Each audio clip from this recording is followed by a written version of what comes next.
യേശുവിൽ സ്നേഹമുള്ളവരെ, നിങ്ങൾക്കെല്ലാവർക്കും സുഖം തന്നെ എന്ന് കരുതുകയാണ്. അതിനായിട്ട് പ്രാർത്ഥിക്കുന്നു. ഇന്നത്തെ സുവിശേഷ വ്യാഖ്യാനത്തിലേക്ക് നിങ്ങൾക്കെല്ലാവർക്കും വളരെ ഹൃദ്യമായ സ്വാഗതം. വളരെ പ്രധാനപ്പെട്ട ഒരു സുവിശേഷ ഭാഗമാണിത്. കാരണം പത്രോസിൻ്റെ വിശ്വാസ പ്രഖ്യാപനവും സഭയുടെ സ്ഥാപനവുമാണ് ഇന്നത്തെ സുവിശേഷത്തിൻ്റെ അടിസ്ഥാനമായി നിലകൊള്ളുന്നത്.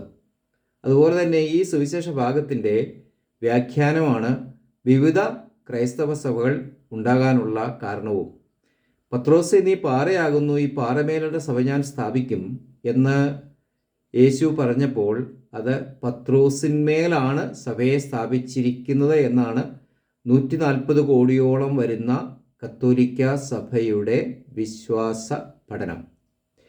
എന്നാൽ പത്രോസിന്മേലല്ല, പത്രോസിൻ്റെ വിശ്വാസ പ്രഖ്യാപനത്തിന്മേലാണ് സഭയെ സ്ഥാപിച്ചിരിക്കുന്നത് എന്നാണ് ഓർത്തഡോക്സുകാരും അതുപോലെ തന്നെ മറ്റ് ഓർത്തഡോക്സ് സഭാ വിഭാഗങ്ങളും വിശ്വസിക്കുന്നത്. സ്വർഗരാജ്യത്തിൻ്റെ താക്കോലുകൾ ഞാൻ നിനക്ക് തരും എന്ന് യേശു പറഞ്ഞപ്പോൾ യേശുവിൻ്റെ എല്ലാ അവകാശ അധികാരങ്ങളുമുള്ള യേശുവിൻ്റെ തുടർച്ചക്കാരനാണ്, യേശുവിൻ്റെ പകരം വയ്ക്കപ്പെട്ടയാളാണ് പത്രോസും അദ്ദേഹത്തിൻ്റെ പിൻഗാമികളായിട്ടുള്ള മാർപ്പാപ്പമാരും എന്നാണ് കത്തോലിക്ക സഭ പഠിപ്പിക്കുന്നത്. എന്നാൽ സഭയിലെ സൂനോദോസുകൾക്കും അല്ലെങ്കിൽ ആലോചനാ സമിതികൾക്കുമാണ് അധികാരം ലഭിച്ചിരിക്കുന്നത് എന്നാണ് പ്രൊട്ടസ്റ്റൻ്റ് അതുപോലെ തന്നെ ഓർത്തഡോക്സ് സഭാവിശ്വാസികൾ കരുതുന്നത്. കത്തോലിക്കർ ഏതാണ്ട് 140 കോടിയും പ്രൊട്ടസ്റ്റൻ്റുകാർ 80 കോടിയും അതുപോലെ തന്നെ ഓർത്തഡോക്സുകാർ 60 കോടിയും വരും. നീ ഭൂമിയിൽ കെട്ടുന്നതെല്ലാം സ്വർഗത്തിലും കെട്ടപ്പെട്ടിരിക്കും, നീ ഭൂമിയിൽ അഴിക്കുന്നതെല്ലാം സ്വർഗത്തിലും അഴിക്കപ്പെട്ടിരിക്കും എന്ന് പറഞ്ഞപ്പോൾ പാപം മോചിക്കുവാനുള്ള അധികാരം സഭയ്ക്ക് നൽകിയിരിക്കുന്നു. അതിലൂടെ മെത്രാന്മാർക്കും വൈദികർക്കുമൊക്കെ ലഭിച്ചിരിക്കുന്നു എന്നാണ് കത്തോലിക്ക സഭ പഠിപ്പിക്കുന്നത്. എന്നാൽ വൈദികരാണ് പാപം മോചിക്കുന്നത് എന്നല്ല, മറിച്ച് യേശുവിൻ്റെ പ്രതിനിധിയായി യേശുവിന് വേണ്ടി വൈദികൻ പാപം മോചിക്കുന്നു എന്നാണ് കത്തോലിക്ക സഭ പഠിപ്പിക്കുന്നത്. ഓർത്തഡോക്സുകാരും വൈദികനിലൂടെ ദൈവം പാപം മോചിക്കുന്നു എന്ന് പഠിപ്പിക്കുമ്പോൾ പ്രൊട്ടസ്റ്റൻ്റുകാർ ഇടയ്ക്കൊരു മധ്യവർത്തിയുടെ ആവശ്യമില്ല,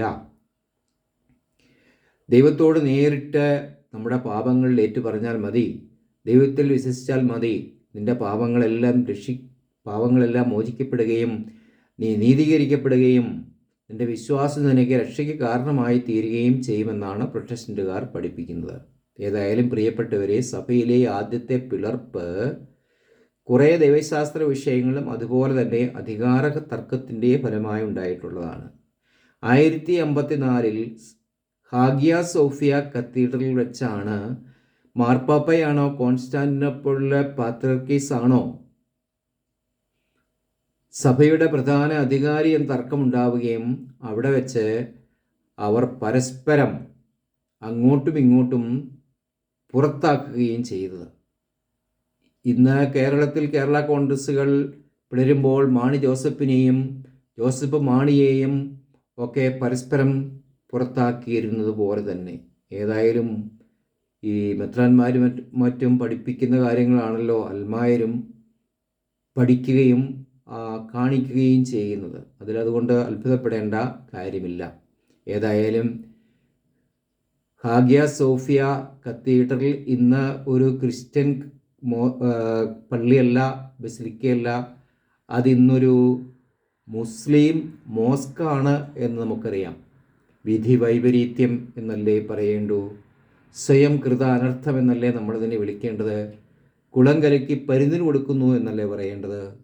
അങ്ങനെ ഇന്ന് ഏതാണ്ട് 300 കോടിയോളം അടുത്തു വരുന്ന ക്രൈസ്തവ സഭാ വിഭാഗങ്ങൾ വിവിധ തട്ടുകളിലായി കഴിയുന്നു. ഇതിലേറ്റവും ചെറിയൊരു സഭയെ ഞാനൊന്ന് കാണുവാനിടയായി. അത് കുറേ നാൾ മുമ്പ് ഒരു പന്തക്കുസ പാസ്റ്ററിൻ്റെ അടുത്ത് മകളുടെ നേഴ്സിംഗ് അഡ്മിഷനുമായി വരികയുണ്ടായി. അപ്പോൾ ഞാൻ ആ പാസ്റ്ററോട് ചോദിച്ചു, സഭയിൽ എത്ര അംഗങ്ങളുണ്ട്? അപ്പോൾ പറഞ്ഞു 7 കുടുംബങ്ങളുണ്ട്. അപ്പോൾ മാക്സിമം ഒരു 20 അംഗങ്ങളുണ്ട് എന്ന് നമുക്ക് കരുതാം. അപ്പോൾ ഞാൻ അദ്ദേഹത്തോട് വേദനയോട് കൂടി ചോദിച്ചു, എങ്ങനെ ഇയാൾ ജീവിക്കും? അപ്പോൾ പറഞ്ഞു, അച്ചോ, ഞാനൊരു കൂലിപ്പണിക്കാരനാണ്, എല്ലാ ദിവസവും കൂലിപ്പണിക്ക് പോകും, ഞായറാഴ്ച പാസ്റ്ററുടെ ജോലിക്ക് പോകുമെന്ന്. അദ്ദേഹത്തോട് എനിക്ക് അഭിമാനം തോന്നി, അതോടൊപ്പം തന്നെ സഹതാപവും തോന്നി.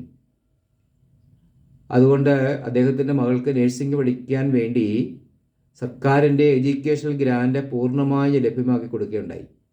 ആ മകൾ ഇന്ന് പഠിച്ച് വളരെ ഉയർന്ന നിലയിൽ നേഴ്സായി ജോലി ചെയ്യുന്നു എന്ന് ഞാൻ വിശ്വസിക്കുകയാണ്. പ്രിയപ്പെട്ടവരെ, പെന്തിക്കോസ്തുകാർ ഒരു ചെറിയ മീനല്ല. ഇന്ന് ആന്ധ്രയിലും തമിഴ്നാട്ടിലും പഞ്ചാബിലും ബീഹാറിലുമെല്ലാം മറ്റ് ഓർഗനൈസ്ഡ് സഭകളേക്കാൾ കൂടുതൽ മിഷൻ പ്രവർത്തനം നടത്തുന്നത് അവരാണ് എന്ന് നമ്മൾ അംഗീകരിച്ചിരിക്കുന്ന ഒരു കാര്യമാണ്.